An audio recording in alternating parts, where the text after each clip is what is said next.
Back to my YouTube channel that discourse on law and politics. So दोस्तों, अगर आप हमारे चैनल पहली बार आए हैं तो जरूर चैनल सब्सक्राइब करें। आपको ऐसे वीडियोस आपको मेरे चैनल पे मिलते रहेंगे। तो दोस्तों, आप सबको पता ही है कि 26 तारीख को यानी 26 फरवरी को जो है छत्तीसगढ़ सिविल जुडिशरी का जो है प्रीलिम्स का एग्जामिनेशन है और आपको प्रिपरेशन अपनी अच्छी सी कर लेनी चाहिए और कर लिया होगा। और इस समय आप ट्रैवल कर रहे होंगे जहाँ भी आपका सेंटर होगा वहाँ जाने के लिए। तो मैंने ये वीडियो बनाया है कि अगर आप ट्रैवल कर रहे हैं तो आप इस वीडियो को ज़रूर देखिए, क्योंकि ये सबसे रिसेंट पेपर है 2020 का। उस समय कैसा क्वेश्चन पेपर आया था और काफ़ी क्वेश्चंस रिपीट होते हैं छत्तीसगढ़ जुडिशरी में, तो इसलिए आपके लिए ये पेपर काफ़ी इंपॉर्टेंट है। तो आप अगर ट्रैवल कर रहे हैं या फिर कहीं हैं तो आप मोबाइल पे इसको देख सकते हैं, जिससे आपकी प्रिपरेशन चलती रहेगी और अपने आप को चेक भी कर लेंगे किस एरियाज़ में आपको थोड़ा ज़्यादा वर्क करना है। तो चलिए बिना डिले किए हुए हम लोग वीडियोज़ को आगे क्वेश्चन को सॉल्व करते हैं। और आप देख सकते हैं आपके सामने जो है छत्तीसगढ़ सिविल जज का 2020 का क्वेश्चन पेपर है। चलिए वन बाय वन हम सारे क्वेश्चंस का आंसर करते हैं यहाँ पे। और आप चैनल को जरूर लाइक कीजिए अगर आपको वीडियो पसंद आता है, क्योंकि ऐसे वीडियोस आपको मेरे चैनल पे हर स्टेट के लिए मिलते रहेंगे। चलिए स्टार्ट करते हैं इधर।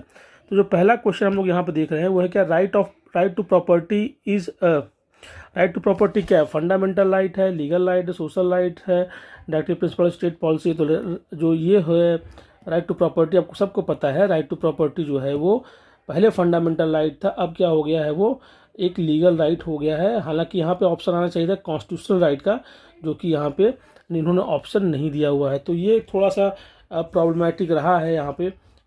ये छत्तीसगढ़ में ऐसा होता है कि ऑप्शन ही ऐसा दे देते हैं जो बहुत ही करेक्ट कभी कभी नहीं होता, जिसकी वजह से क्वेश्चन जो है वो थोड़ा सा आंसर उसका जो है थोड़ा सा चेंज हो जाता है। चलिए आगे देखते हैं। विच of the following is not mention in the directive principle of state policy under the constitution of India?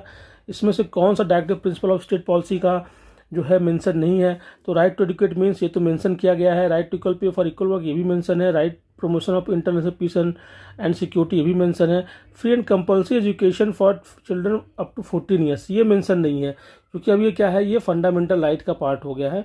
Right to education जो है फंडामेंटल, ये जो लैंग्वेज है ना ये 21A में है, ठीक है, और जो 45 में है वो ये लैंग्वेज नहीं है, तो इसलिए ये आंसर इसका सही है। ठीक है, क्या कर रहा है, फ्री एंड कंपल्सरी एजुकेशन की बात कर रहा है, किसको, up to the 14 years of age, ये इसकी बात कर रहा है। अभी क्या हो गया डीपीएसपी में, वहाँ पे क्या होगा 0 से लेके 6 साल तक के बच्चों की बात होती है, और ये तो पूरा 14 ईयर्स तक की बात कर रहा है, तो इसलिए ये यहाँ पे नहीं संभव है इसको। ठीक है, the next question is here, that is the article 340 of the Indian constitution deals with.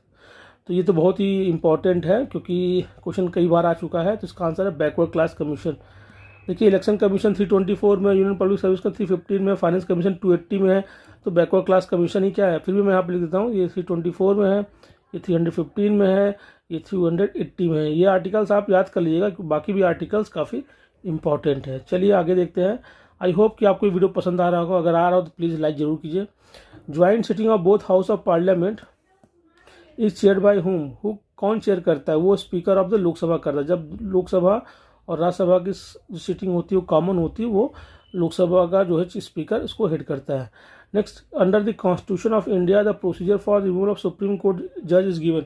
किस आर्टिकल के अंतर्गत जो है रिमूवल का प्रोसीजर दिया गया हुआ है? वो प्रोसीजर दिया गया है 124 क्लॉज 4 में। ठीक है, इसमें ये प्रोसीजर दिया गया है, तो ये इसका राइट आंसर हुआ। चलिए आगे देखते हैं। Article 350 of the Indian constitution deals with, election commission तो है नहीं, फाइनेंस कमीशन नहीं, क्योंकि फाइनेंस मैंने पहले बताया है। तो ये इसका देखिए, एक ही क्वेश्चन को, इसी क्वेश्चन को देखिए दूसरे तरीके से भी यहाँ पे एक तरीके से पूछा गया था। देखिए ऑप्शन को इधर देखिए क्वेश्चन नंबर 3 में, और उसको मिलाइए यहाँ पे क्वेश्चन नंबर 6 से, तो काफ़ी कुछ चीज़ें एक ही क्वेश्चन को या उसी ऑप्शन को कई बार पूछा गया है। तो इसका आंसर क्या है, प्रोक्लेमेशन ऑफ इमरजेंसी। ये तो आपको पता ही होगा, 352 में क्या है, प्रोक्लेमेशन ऑफ इमरजेंसी है। ठीक है, in a suit against the central government the authority to be named as defendant. जब आप कभी भी सेंट्रल गवर्नमेंट का अगेंस्ट सूट फाइल करते हैं, किसके नाम पे सूट फाइल करते हैं, कौन होता है वहाँ पार्टी? वहाँ पे क्या होता है, द यूनियन ऑफ इंडिया, ये पार्टी बनती है। ठीक है, तो D is the correct answer. ठीक है, next question this, under section 100 of CPC second appeal lies to the High Court from every decree pass in appeal by any subordinate court to the High Court if it involves. तो ये क्या इसका answer होगा? जब भी ये होगा, किस मामले में होता है, जब भी आप जाते हैं अपनी सेकेंड अपील में जब जाएंगे, तो आपको हमेशा क्या सब्सटेंशियल क्वेश्चन ऑफ लॉ आपको बताना पड़ता है, ये होना चाहिए, ये सब्जेक्ट मैटर होगा तभी वहाँ पे सेकेंड अपील लाई होगी। The maximum amount which a court may order for payment of compensatory cost in case of false and vexatious claim defence for claims और डिफेंस अंडर सीपीसी, यानी जब कभी भी मैक्सिमम कितना अमाउंट लगा सकता है कंपनसेटरी के लिए, कि अगर आप कभी फॉल्स और इस प्रकार का क्लेम करते हैं, आपने गलत बात लाया, आप फॉल्स क्लेम कर रहे हैं, तो आपके किसी के ऊपर फाइन कितना ऊपर लगाया सकता है, उसका आंसर है यहाँ पे 3000 रुपीज़। तो इसके लिए आप क्या कर सकते हैं, आपको मैं बता दूं, इसे क्वेश्चन और भी आता है 35A को भी आप देख लीजिएगा, ठीक है। Section under which provision of CPC attachment before judgment is provided, तो उसका आंसर क्या है, उसका आंसर है ऑर्डर 38 रूल 5। इसमें जो है प्रावधान दिया गया है कि कब आप बिफोर जजमेंट जो है अटैचमेंट कर सकते हैं, ठीक है। तो ऑर्डर 38 रूल 5, ठीक है। अगला क्वेश्चन जो यहाँ पे आया हुआ है, the pleading can be amended under which provision of CPC, pleading can be under which provision of the CPC, ये कब किया सकता है। देखिए क्वेश्चन जो है ना, ये क्वेश्चन का थोड़ा सा ये जो है, जो क्वेश्चन नंबर 12 है, ये अलग ढंग का क्वेश्चन है। यहाँ पे क्या है, प्रोविजन पूछ रहा है और यहाँ पे कोई प्रोविजन दिया नहीं थी। क्वेश्चन को जो क्या हुआ था, आयोग ने कैंसिल कर दिया था। अब order 5 of CPC provides for what, so order 5 पे क्या है, तो ये तो बड़ा ही पॉपुलर क्वेश्चन है, ये है issue and services of summons, ठीक है। ऑर्डर 5 में क्या है, issues of services and summons, तो ये इसका सही आंसर है। चलिए अगला क्वेश्चन देखते हैं।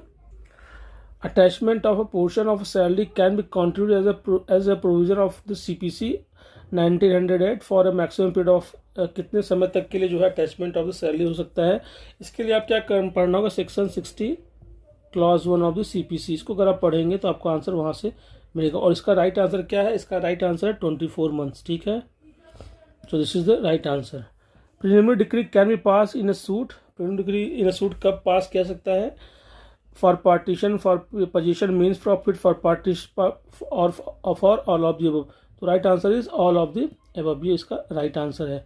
The period of retention in civil imprisonment as a consequence of disobedience of breach of any injunction shall not exceed, जो सिविल इम्प्रिजनमेंट है वहाँ पे डिसओबीडियंस या ब्रीच ऑफ एनी इंजंक्शन में जो है मिलता है डिटेंशन, वो कितने से ज़्यादा एक्सीड नहीं होना चाहिए। देखिए क्वेश्चन ही काफ़ी अजीब तरीके से आया था, इसलिए इसको आयोग ने कैंसिल कर दिया था। देखिए छत्तीसगढ़ में काफ़ी ऐसे क्वेश्चन आते हैं जहाँ जो बाद में आयोग उनको कैंसिल कर देता है। अ suit in respect of public charities is provided, a suit in respect of public charities provided, जो पब्लिक चैरिटी का जो सूट है वो कहाँ दिया गया है, इसका आंसर क्या है, सेक्शन 100 ऑफ द सीपीसी यहाँ पे दिया गया है। Where a party dies after conclusion of the hearing and before the pronouncement of the judgment, the suit shall abate, the suit shall not abate। देखिए ये क्वेश्चन भी जो है ना, इसके ऑप्शन भी सही नहीं थे, इसलिए इसको जो है इसको आयोग ने कैंसिल कर दिया था। Your party who has obtained an order to amend the pleading, your party has obtained an order to amend the pleading under CPC if not amended after expiration of how many days shall not be permitted, यानी अब amended में pleading को amend करने का समय दिया गया, अगर उससे ज़्यादा आप सीट करेंगे तो आपको मौका नहीं मिलेगा। उसका आंसर क्या है, उसका आंसर है 14 डेज, ठीक है। तो ये रहा इसका आंसर 14। काफ़ी पॉपुलर क्वेश्चन है, ये क्वेश्चन आते रहेंगे और ये सदाबहार क्वेश्चन है, और इसके लिए आप ऑर्डर 6 जो है रूल 18 को आप देख सकते हैं, ठीक है। चलिए व्हाट इज स्टॉपिल, स्टॉपिल की क्या डेफिनेशन है यहाँ पे, इसका मतलब क्या है। देखिए जो भी ऑप्शन यहाँ पे दिया गया था वो करेक्ट नहीं था, इसलिए आयोग ने इसको भी कैंसिल कर दिया था, ठीक है। 30 years old document if produce from a proper custody, अगर 30 साल से पुराना कोई डॉक्यूमेंट है तो उसके बारे में क्या प्रिजम्पशन होगा, उसके बारे में प्रिजम्पशन होगा कि इसका एग्जीक्यूशन हो चुका है, तो इसका आंसर क्या है, बी, ठीक है। तो ये इसका राइट आंसर है बी हियर, ठीक है। Next question which is here, और इसके लिए आप section 90 of Indian Evidence act को देख सकते हैं। विच of the following is not included, इसमें से क्या नहीं इंक्लूड है सेक्शन 8 में, तो वो है इंटेंशन। इंटेंशन जो है वो इंक्लूड नहीं है, ये क्या नहीं इंक्लूडेड है, वो है इंटेंशन, बाकी सब कुछ सेक्शन 8 में इंक्लूड है। Under which section of the Indian Evidence Act public servant shall not be compelled to disclose communication made to him in official confidence, तो वो इसका आंसर क्या है, 124। ये देखिए ये इसका आंसर है, ठीक है। ये क्वेश्चन काफ़ी पॉपुलर है, आप सबने पढ़ा होगा, एक बार बस जस्ट गॉन थ्रू हो जाइए, क्योंकि क्वेश्चन आएंगे, आ सकते हैं, इसमें से कुछ क्वेश्चन तो आएंगे ही आएंगे दोस्तों, ये तो मैं आपको 100% श्योर कर रहा हूँ, ठीक है, क्योंकि ये क्वेश्चन रिपीटेड क्वेश्चन हैं। तो आप एक बार जो भी क्वेश्चन है उसको गलत होने ना दीजिए, और वीडियो को ध्यान से देखिए, जिससे आपसे क्वेश्चन अगर आते हैं एग्जाम में तो गलत ना होने पाए। इसमें कुछ ना कुछ क्वेश्चन तो आएगा। विच of the following section of the Indian Evidence act does not deal with criminal matters. तो भाई वो है सेक्शन 23। सेक्शन 23 में क्या है, एडमिशन इन सिविल मैटर्स। तो ये है एडमिशन इन सिविल मैटर्स। तो यहाँ पे क्या है, एडमिशन इन सिविल मैटर्स, ठीक है, ये वाला मैटर है provision. The court can presume about the legality of digital signature on the electronic record under the evidence act when it is. अगर 5 साल से पुराना होगा तो वो माना जाएगा। देखिए ये क्वेश्चन को मैंने कितनी बार बोला पिछले वीडियोज़ में भी, ये पता नहीं क्या है, लगता है ये जो है मतलब ये क्वेश्चन आएगा ही आएगा हर बार, ऐसा ही इसके साथ रहा है। तो ये 65A अब जो है इंडियन एविडेंस एक्ट को आप अच्छे से पढ़ लीजिएगा, ये आता ही आता है, ठीक है। Which of the following is not correctly match, इसमें से कौन सा करेक्टली मैच नहीं है, ठीक है। तो देखिए ओपिनियन ऑफ एक्सपर्ट्स, ये तो करेक्टली मैच्ड है। लीडिंग क्वेश्चन भी सही मैच्ड है। None of number of witness, ये भी सही मैच्ड है। ये जो क्वेश्चन है सेकेंडरी एविडेंस, ये सही से मैच नहीं है। तो राइट आंसर क्या हुआ इसका, बी इसका हुआ, क्योंकि ये जो है किस सेक्शन में है आप लोग बताइए। सेक्शन जो है ये यहाँ पे ये जो है 63 में है, ठीक है। चलिए आगे देखते हैं।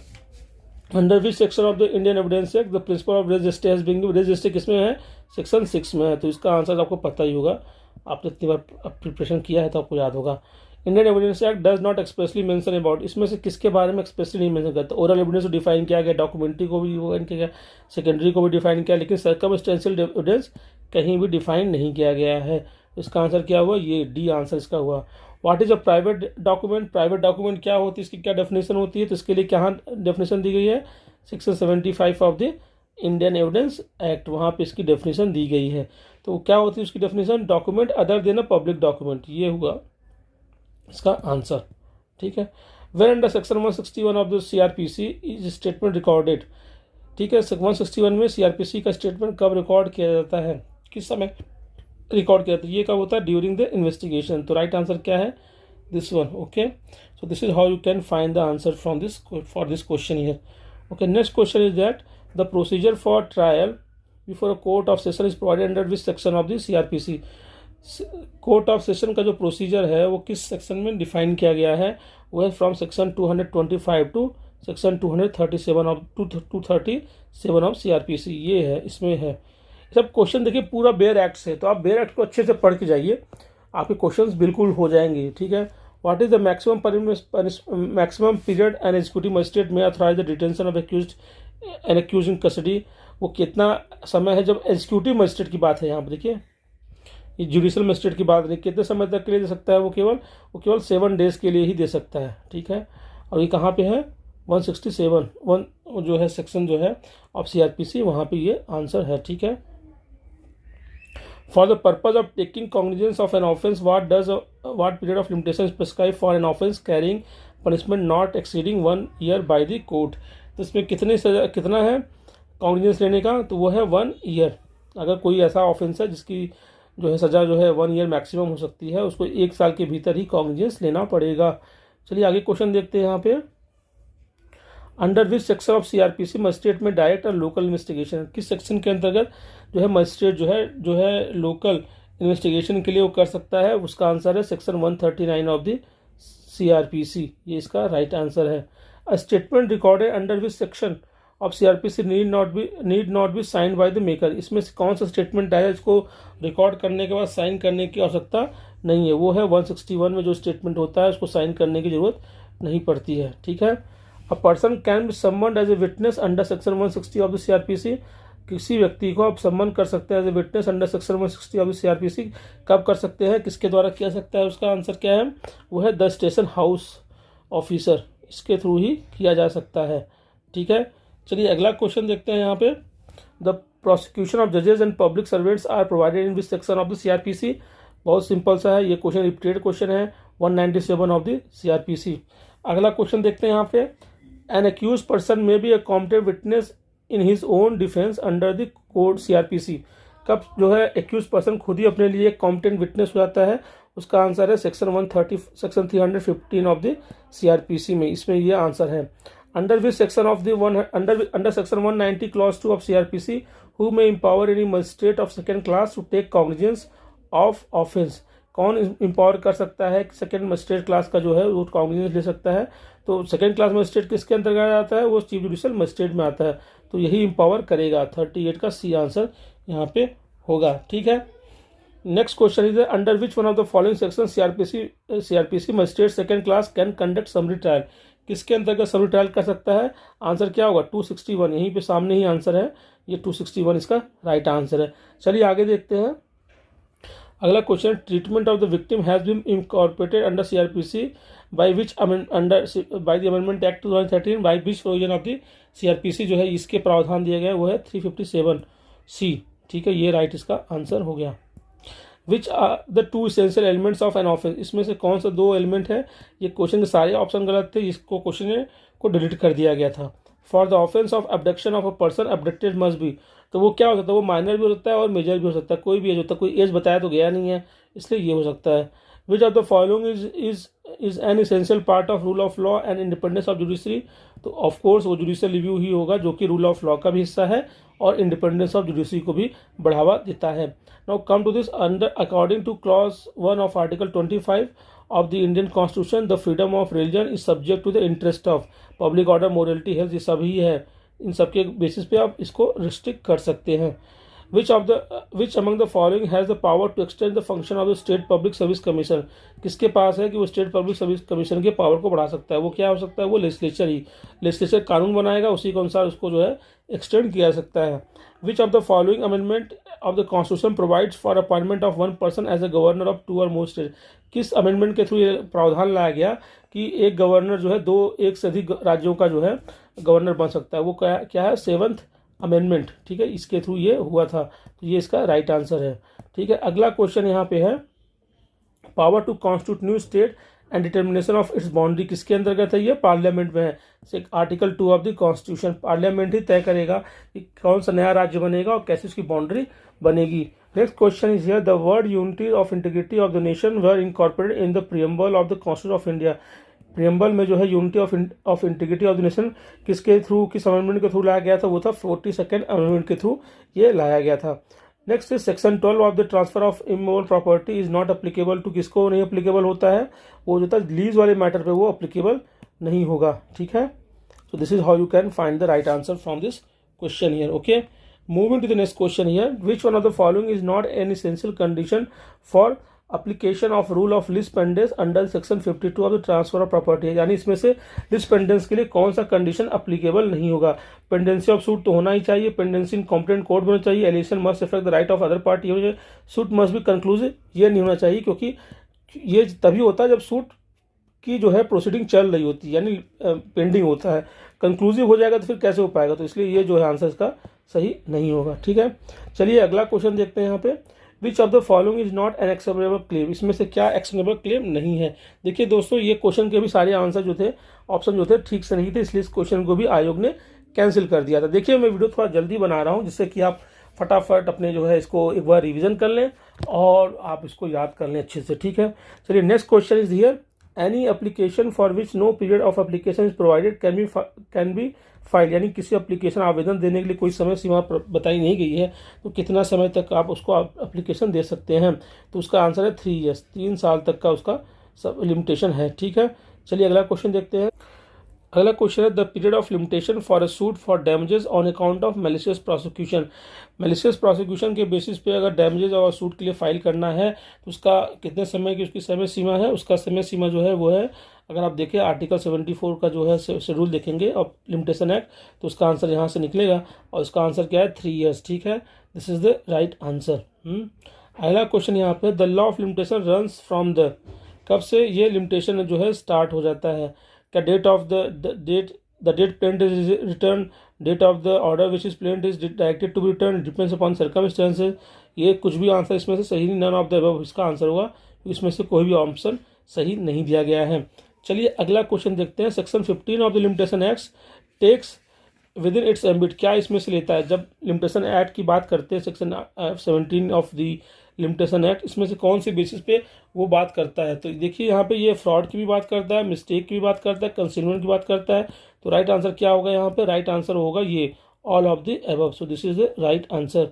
विच of the following section of the limitation act deals with the effect of substituting और एडिंग न्यू प्लेंटिफ और डिफेंडेंट। इसमें से कौन सा सेक्शन जो है लिमिटेशन एक्ट का जो है ऐड करना प्लेंटिफ और डिफेंडेंट की बात करता है?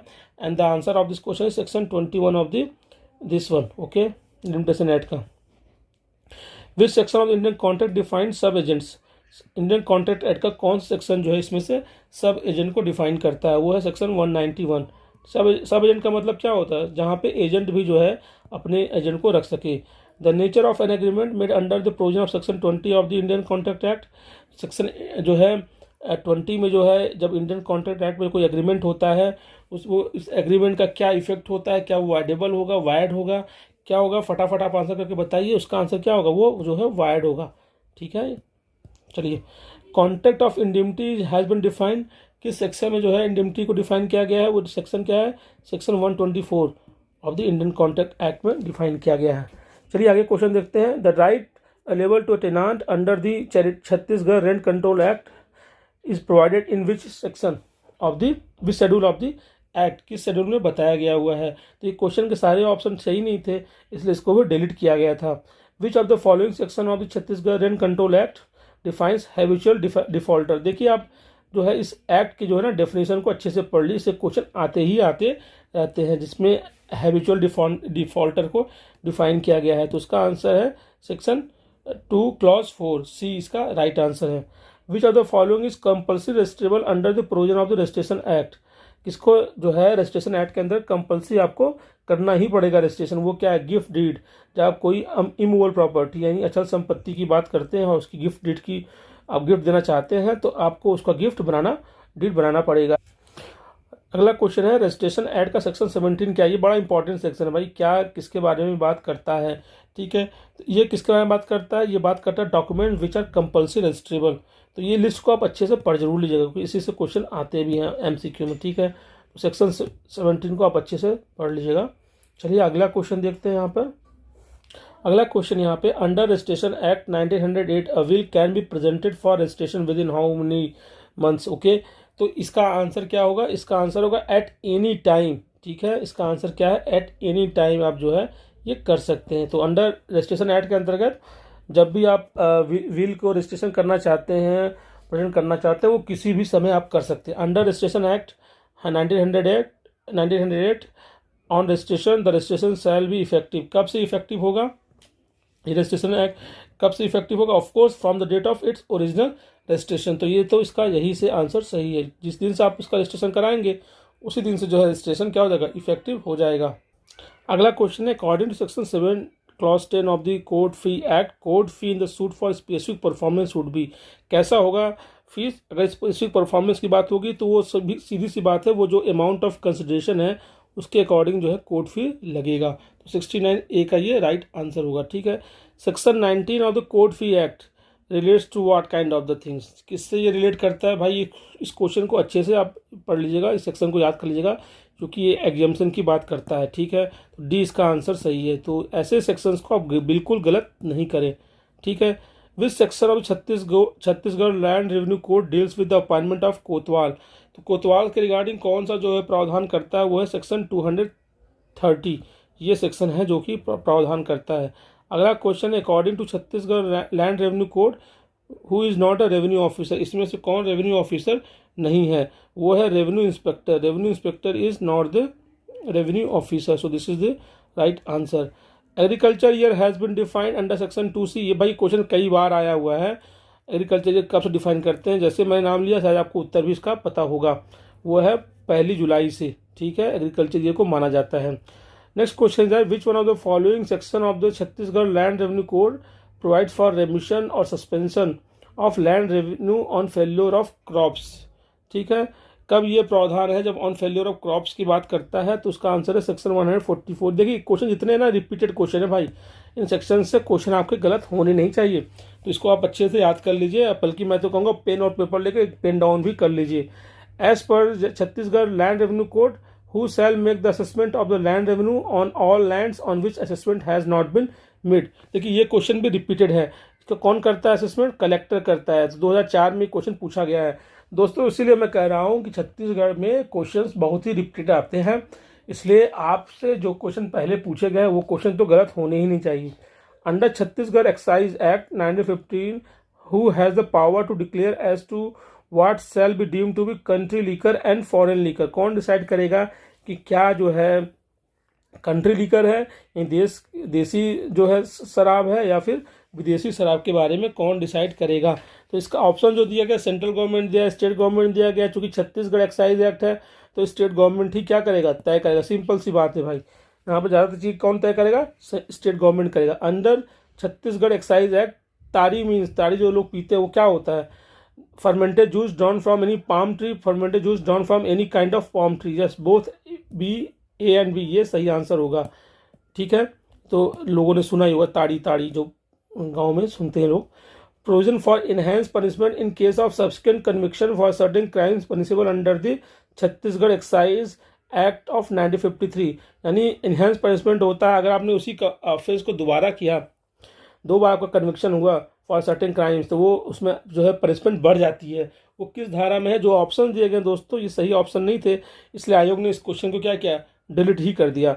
Section 61D of the Chhattisgarh excise act 1915 deals with, किससे डील करता है, ये डील्स करता है power state government to exempt from the provision of the act. तो जो एग्जाम्पशन वाले प्रोविजन है ना दोस्तों, उसको एक बार देख जरूर लीजिएगा, देखिए वो क्वेश्चंस आ रहे हैं बराबर। ठीक है, चलिए आगे देखते हैं। अगला क्वेश्चन है, when is an offence under section 138 of negotiable instrument act is compoundable. ठीक है, and the option which are given here, cheque amount up to 5 lakhs। ठीक है, cheque amount of the 10 lakh, cheque amount is 20 lakh। तो कौन सा इसमें से right answer है, इसके रिगार्डिंग आपसे पूछा गया हुआ है। तो इसका सही आंसर है चेक फॉर एनी अमाउंट। इसमें कोई पर्टिकुलर अमाउंट नहीं दिया गया है कि यही होगा। ठीक है, चलिए अगला क्वेश्चन देखते हैं। The term of cheque is defined in the electronic form is defined under the negotiable instrument act. तो किस में डिफाइन किया गया है, वो explanation 1A of the section 6। ये क्वेश्चन को अच्छे से आप पढ़ लीजिए, ये क्वेश्चन आ सकते हैं दोस्तों, इसलिए आप इस पेपर को जरूर देखिए जरूर, और ध्यान से देखिए पूरे वीडियो को, कि इसमें से जो भी क्वेश्चन अगर आपके एग्जाम में आते हैं वो गलत नहीं होने चाहिए। अगला क्वेश्चन है, under section 138 of the negotiable instrument act the maximum punishment is prescribed. कितना मैक्सिमम पनिशमेंट प्रिस्क्राइब किया गया है नेगोशिएबल इंस्ट्रूमेंट एक्ट के सेक्शन 138। देखिए सेक्शन बहुत इंपॉर्टेंट है, इससे क्वेश्चन आते ही रहते हैं, तो इस सेक्शन को तो आप ध्यान से जरूर पढ़ लीजिएगा। और इसका आंसर क्या है, imprisonment up to 2 years and fine up to twice the amount of cheque. तो ये जो पहले की बात थी, अभी तो अनाउंसमेंट कर दिया गया है, तो आप एक बार जरूर इसको चेक कर लीजिएगा अमेंडमेंट के थ्रू भी। As per negotiable instrument act 1881 is a bill of exchanges. ये क्या है, इसका क्या मतलब होता है, ये बिल ऑफ एक्सचेंज का मतलब क्या होता है, क्या कंडीशनल प्रॉमिस टू पे होता है, क्या होता है, ये एन अनकंडीशनल ऑर्डर टू पे। तो ये इसका आंसर बी का 83 का बी हुआ। A demand draft has been defined under the which section of the negotiable instrument. किस सेक्शन में डिफाइन किया गया है, कोई भी ऑप्शन इसमें सही नहीं था दोस्तों, इसलिए इसको भी डिलीट कर दिया गया था। अ suit for possession of N immovable property under section 6 of the specific relief act can be filed with in. कितने दिन के भीतर आप जो है स्पेसिफिक रिलीफ एक्ट के अंतर्गत पोजीशन के लिए सूट फाइल कर सकते हैं, उसका आंसर है 6 month ऑफ डिस्पोजिशन के अंतर्गत। डिस्पोज किया गया है तो आप 6 महीने के अंदर जो है सूट फाइल कर दीजिए। Under which section of specific relief act the provision for partial cancellation of instrument is made. किसके धारा के अंतर्गत दिया गया है जिसमें आप पार्शियल कैंसिलेशन की बात कर सकते हैं, and the right answer is section 32। ये इसका राइट आंसर है। ठीक है, A declaration made under Chapter 6 of the Specific Relief Act is binding on। एक डिक्लेरेशन जो चैप्टर 6 ऑफ स्पेसिफिक रिलीफ है किस पे बाइंडिंग है, तो इसका ऑप्शन जो दिया गया है इसमें से सी जो है, यानी कि दोनों ही सही हैं, ए भी सही है और बी भी सही है। तो ये जो डिक्लेरेशन है वो बाइंडिंग है किस पे, पार्टीज टू द सूट्स और parties person claiming through the parties to the suits, दोनों पे ही ये बाइंडिंग होता है। Which of the following section of the Specific Relief Act deals with the cases where an injunction may be refused। इसमें से कौन सा धारा जो है स्पेसिफिक रिलीफ एक्ट की है जो उन वादों से या उन मैटर से डील करता है जिसमें इंजेक्शन को रिफ्यूज किया जा सकता है, यानी इंजेक्शन को आप मना कर सकते हैं। And the right answer is section 41 of the specific relief act. This is the right answer. Under which section of the IPC attempt to commit robbery is punishable. इसमें से किस धारा के अंतर्गत जो है अटेम्प्ट टू रॉबरी को punishable बनाया गया। ये क्वेश्चन बहुत पूछा जाता है दोस्तों, और ये ऑप्शन क्या है इसका, section 393 of the IPC. Which provision of the IPC deals with nothing is an offense which is done by a child under the 7 years of age। तो ये डोली इन कैपेक्स की बात कर रहा है दोस्तों यहाँ पे, और डोली इन कैपेक्स किस धारा में डिफाइन किया गया है, section 82 of the IPC. Which one of the following provision of the IPC relates to the criminal force. इसमें से कौन सी धारा जो है क्रिमिनल फोर्स के बारे में बात करती है? सिंपल सा आंसर है 350। तो बेयर एक्ट के देखिए सिंपल प्रोविजंस हैं, एक बार आप बेयर के एक्ट को थोड़ा सा ध्यान से देख लीजिएगा, खासकर इंडेक्स को देख लीजिएगा। और ये जो क्वेश्चन मैं यहाँ पे सॉल्व कर रहा हूँ, ये क्वेश्चन तो आपके गलत होने ही नहीं चाहिए, ठीक है। Which one of the following section of the IPC relates with the punishment for counterfeiting currency notes on bank notes. इसमें से कौन सा वो है? तो वो है 489A। ये क्वेश्चन भी कई बार पूछा गया है, यहाँ पे भी पूछा गया है और किसी और आयोग में भी पूछा गया है, ठीक है, यूपी में भी पूछा गया था। चलिए आगे क्वेश्चन देखते हैं। अगला क्वेश्चन है, if a police officer arrested and detained a person in the lockup despite producing the bail order from the court, police officer is guilty of। भाई अगर पुलिस ऑफिसर सामने बेल का आया ऑर्डर और उसने जो है फिर भी लॉकअप में रखा हुआ है और उसको रिलीज नहीं किया, तो कौन सा ऑफेंस होगा? वो होगा रॉन्गफुल कन्फाइनमेंट का यहाँ पे ऑफेंस होगा, ठीक है। पुलिस भी जो है रॉन्गफुल कन्फाइनमेंट का करेगा। अ डिमांड और request for sexual favour from a person is punishable under which section of the IPC. तो वो किस में है? वो जो सेक्शन है 354C में है, ठीक है, अगर कोई डिमांड करता है। Okay, just make it clear. Okay, next question, under which section of IPC gang rape is punishable. Gang rape punishable किस सेक्शन में? 376 ऑफ डी में है। ये सब आपको याद होने चाहिए और ये क्वेश्चन बिल्कुल गलत नहीं होने चाहिए। Under section 499 of the IPC how many exceptions are provided for the offence of defamation. Offence of defamation के कितने एक्सेप्शंस दिए गए हैं? उसका आंसर क्या है? उसका आंसर है यहाँ पे टोटल कितने जो है एक्सेप्शन दिए गए हैं, वो टोटल 10 एक्सेप्शंस दिए गए हुए हैं। चलिए आगे देखते हैं। अगला क्वेश्चन यहाँ पे है, which one of the following sections of the IPC relates to the punishment for voluntary causing hurt on provocation. कौन सा सेक्शन है? वो है सेक्शन 334 ऑफ द आईपीसी, ठीक है। चलिए, विच one of the following section of the IPC relates with the punishment for mischief. Mischief के लिए कौन सा आईपीसी का पनिशमेंट यहाँ पे है जो मिसचीफ के पनिशमेंट की बात करता है? वो सेक्शन 426 ऑफ द आईपीसी ये इसके बारे में डिस्कस करता है। तो ये सब क्वेश्चन दोस्तों गलत नहीं होने चाहिए। देखिए क्वेश्चंस क्या है ना, यहाँ पे केस लॉज नहीं पूछे जा रहे हैं। छत्तीसगढ़ में क्या है, बेयर एक्ट को ही पूछा जा रहा है। तो आप बेयर एक्ट पे अच्छे से कमांड रख के यहाँ के क्वेश्चन इसी प्रकार के नेचर से आते हैं। चलिए, under which section of the TPA transfer of property is defined. Transfer of property किस धारा में जो है ट्रांसफर एक्ट के अंतर्गत किस में डिफाइन किया गया है? सेक्शन 5। ये तो आप सबको याद ही होगा, आई होप आप सबको अच्छे से याद होगा। तो प्लीज़ ये क्वेश्चंस आपके गलत नहीं होने चाहिए। If donee dies before the acceptance of the gift is, यानी डोनी पहले ही जो है एक्सेप्टेंस से पहले ही जो है इसकी डेथ हो जाती है, तो फिर क्या होगा? वो वायड हो जाएगा। तो सी इज़ द राइट आंसर। तो दोस्तों ये रहा एक, मैंने थोड़ा सा 35 मिनट्स की within that I wanted to make a video so that आपका समय कम लगे इस वीडियो को देखने में, आप जल्दी से रिवीजन कर सके। तो दोस्तों अगर आपको ऐसे वीडियोस चाहिए मेरे चैनल पर, तो मेरे चैनल को सब्सक्राइब कीजिए, लाइक कीजिए, दोस्तों के साथ शेयर कीजिए जो दोस्त आपकी इसकी प्रिपरेशन कर रहे हैं। तो आपको again thank you for watching the videos and जल्दी मिलते हैं आपके साथ एक नए वीडियो में। Till then bye bye, thank you.